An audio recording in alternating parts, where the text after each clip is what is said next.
Olá, seja muito bem-vinda! Eu sou a Amanda Gerim, sou comissária de bordo e nesse canal eu falo tudo sobre essa profissão e sobre o mundo da aviação. Bom, e hoje é o segundo vídeo que eu tô gravando pra vocês aqui. Eu fiz uma listinha de ordem aqui de tudo que eu quero falar pra vocês desde o momento em que eu resolvi ser comissária de bordo, que foi o primeiro vídeo, e esse segundo vai ser qual é a escola de aviação que eu escolhi, por que eu escolhi, quais foram os critérios que me fizeram escolher essa escola que eu me formei em apenas um mês.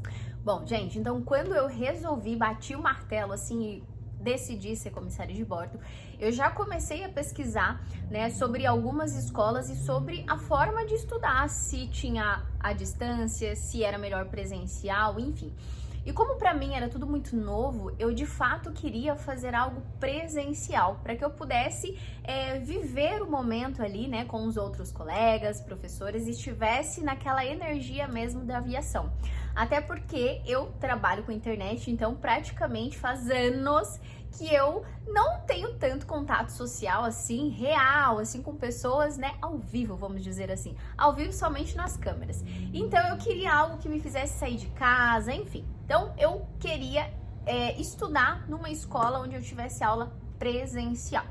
Bom, comecei a pesquisar algumas escolas de aviação. Na época eu morava em Londrina e tinha uma escola de aviação lá em Londrina, próximo, bem do ladinho do aeroporto, onde tinha o curso de comissário de bordo. E foi onde eu fiquei muito feliz. E então vai ser aqui, vai ser nessa escola. Comecei a pesquisar sobre antigos alunos. Gente, eu pesquisava sobre tudo que vocês imaginam. Por isso que eu quero trazer muita informação, muitas informações aqui pra vocês, porque eu não achava, era muito difícil achar informações sobre esse mundo da aviação, né? Parece que é um tabu, ninguém quer falar sobre, enfim.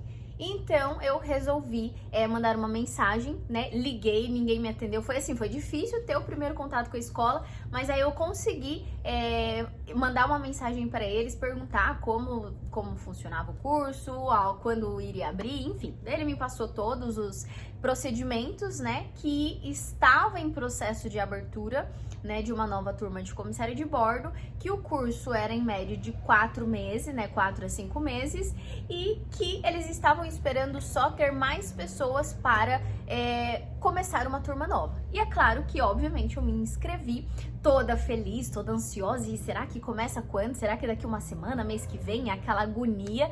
E aí a minha inscrição, eu não paguei nada, eu fiz só uma inscrição por um documento mesmo. E aí eu fiquei naquela ansiedade, né? E aí, mandava mensagem, e aí tem alguma previsão de quando vai começar? Porque, gente, quando eu bato o martelo que eu quero alguma coisa, eu não quero demorar, eu não quero esperar. E eu tava naquela ansiedade, né, de estudar logo, de saber sobre como funciona, quais são as matérias, sobre o que eles iriam falar. E pro meu desespero, demorava. Gente, demorou muito, assim, o meu muito, né? Tipo, algumas semanas, vamos dizer assim. E eles não tinham pessoas, né, o suficiente para abrir uma turma. E foi quando eu falei, bom, eu não vou ficar esperando. Aí eu comecei a colocar, assim, né, os pontos positivos e negativos. E aí eu pensei o seguinte, bom, o aeroporto lá de Londrina era longe, né, de onde eu morava. O curso era à noite, então provavelmente eu ia ter que pegar ônibus ou Uber, né, então teria esse gasto a mais. Fora o gasto, né, a gente que é mulher com maquiagem, maquiar todo dia e bem arrumada. Aí eu comecei a colocar, né, na ponta do lápis quanto o curso ia custar, tanto tempo, enfim. Daí eu pensei, eu falei, quer saber? Se talvez vai demorar muito, por que não fazer EAD? Eu sei que eu quero ter esse contato, mas talvez o EAD eu tenha mais facilidade. Por quê, gente? Uma coisa sobre mim é que eu tenho muita dificuldade de aprender, assim. Se você me fala uma coisa uma vez, eu tento, né? Eu fico ali com a cabecinha esforçando muito, mas eu tenho dificuldade de aprender. E aí eu pensei, bom, no EAD eu aprendo mais fácil, porque eu tô sozinha em casa, não tem muita interrupção e eu posso assistir várias vezes a aula. Então foi onde eu virei a chave e falei, bom, não vou mais fazer curso presencial, vou fazer um curso EAD. Então eu já tinha desistido de fazer curso presencial e foquei no EAD. Foi aí onde eu comecei a busca, né, das escolas que davam curso, né, de ensino à distância. Achei escolas bem mais baratas, mais caras, enfim. Em São Paulo tinha muitas escolas boas, bem conceituadas, e quase quase que eu fechei com uma escola lá de São Paulo, tava com valor super bom. Mas o que eu levei em consideração? O curso de sobrevivência na selva. Por quê? Porque também era um custo, eu sabia que eu ia ter que fazer, né, essa viagem presencial, então assim, bom, vou fazer o curso, eu vou pagar tanto, porém, no meu processo de sobrevivência na selva, eu vou ter que pagar a passagem, eu vou ter que pagar a hospedagem, eu vou ter que pagar talvez um táxi, um Uber, né, até chegar ao local, eu não sei muito bem como vai ser, né, a alimentação. Então, pensando nisso, eu comecei a ver a localização dos cursos, os hotéis, qual seria mais ou menos, né, o custo que eu teria para poder fazer esse curso de sobrevivência na selva presencialmente. Gente, é coisa bem de virginiana, né? Eu pesquisava tudo que vocês imaginam. E aí, o meu namorado, ele mora em Florianópolis. Então eu pensei, bom, acredito que a melhor opção seja fazer em Florianópolis. Por quê? Porque eu não vou pagar com hospedagem, né? Eu fico na casa dele, eu posso ir antes, posso estudar lá também, ele pode me levar, né, pro dia de fazer sobrevivência na selva. Eu já conheço Florianópolis, então eu já sei andar, né? São Paulo eu também conheço, mas São Paulo é enorme perto de Florianópolis. Então eu resolvi pesquisar sobre as escolas de Floripa. E aí eu achei uma escola que se chama Voe Floripa. O valor tava bem mais alto, né, do que as escolas de São Paulo. Porém, colocando na ponta do lápis, né, tudo que eu ia gastar com hotel e tudo mais que eu não ia gastar em Floripa, compensou mais eu fazer o curso nessa escola. E aí a minha pergunta foi, tá, o curso é basicamente de 3 a 4 meses, porém, se eu estudar muito, né, e passar na prova, porque a gente tem a prova final do curso, com a média, eu já posso me formar, eu tenho que esperar todo esse tempo? E aí, a moça que me atendeu na escola, a Jaque, muito querida, nossa, pensa numa... Assim, ó, gente, ela é uma secretária maravilhosa, foi super querida desde o começo, né, comigo. E ela falou, não, Amanda, se você terminar antes e você fazendo a prova e passando na prova, né, você só tem que depois fazer a sobrevivência na selva e aí você já está formada. Eu falei, ótimo, ou seja, eu posso fazer no meu tempo. Então, foi aí que eu decidi fechar com a escola Voe Floripa. Eles sempre me atenderam muito bem. E foi aí que começou a minha saga de estudos, porque como eu falei pra vocês, eu não tenho tanta facilidade assim pra aprender. Então, eu desenvolvi uma metodologia que pra mim, gente, funciona muito bem. Ela é mais trabalhosa, sim, mas como era algo novo e realmente, quando eu comecei a estudar, minha cabeça fez assim, ó...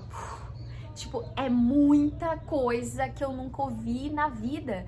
E eu ficava, gente, como que eu vou gravar o nome das coisas, né? Ai, o aileron sobe, como assim a asa desce? Gente, eu juro, parecia aquela Nazaré, sabe? Com aquele monte de desenho na cabeça. Eu confesso que assim, ó, nas primeiras aulas que eu assisti, eu quis chorar, porque eu fiquei, eu não vou gravar tudo isso. Eu vou demorar muito pra aprender. Meu Deus, e agora? O que que eu faço? Mas, gente... No final deu tudo certo, tá? Mas pro vídeo também não ficar muito longo, eu vou contar pra vocês como que foi essa metodologia, como que eu estudei e em apenas um mês eu consegui finalizar todo o estudo, todas as matérias e consegui passar de primeira na prova da escola aí, que a média era 80, então não era tão baixa, né? Eu sabia que eu ia ter que tirar uma nota um pouquinho a mais, se eu não me engano, a da ANAC é 70, né? E a da escola é 80, se eu não me engano é isso. Então eu estudei bastante, mas essa metodologia que eu fiz me ajudou e muito. Então eu vou gravar um novo vídeo que aí eu explico certinho pra vocês a metodologia e quem sabe ajuda vocês aí também que estão estudando para passar na prova da ANAC, que eu também passei de primeira e depois um outro vídeo eu conto pra vocês como é que foi o meu processo, tá bom? Espero ter ajudado, né? Depois vocês pesquisem lá a escola, claro, mas o intuito desse vídeo é fazer vocês pensarem também em todos esses processos. Se na escola que vocês estão fazendo já está incluso o curso de sobrevivência na selva, porque isso é um detalhe que eu esqueci de falar. A escola Voe Floripa, o valor que eu paguei já estava incluso o valor de sobrevivência na selva. E tinha algumas escolas que eram mais baratas o curso, né, online, só que eu tinha que pagar à parte esse processo de sobrevivência na selva, que é obrigatório pela ANAC, né? Aliás, na verdade, hoje eu não sei mais o que é obrigatório ou não, porque tá ainda um pouco confuso, né, esse processo da ANAC. Mas então, assim, ó, se você tá fazendo, se você tá pensando em iniciar essa carreira de comissário de bordo, saiba que você precisa fazer um curso de sobrevivência na selva para que você passe, tá? Então pesquise sobre se esse curso tem de sobrevivência na selva tem na sua cidade, se não tem, quanto que você vai gastar para se locomover, hotel, Uber, alimentação, gente, tudo a gente precisa pensar pra gente não dar um passo maior, né, do que a perna e depois se arrepender. Então espero ter ajudado. Se tiver alguma dúvida, podem deixar aqui no comentário que eu respondo vocês, tá? E se não é inscrito ainda, se inscreve no canal que eu vou trazer muitas informações e muitos vídeos aqui pra vocês, ok? Beijo!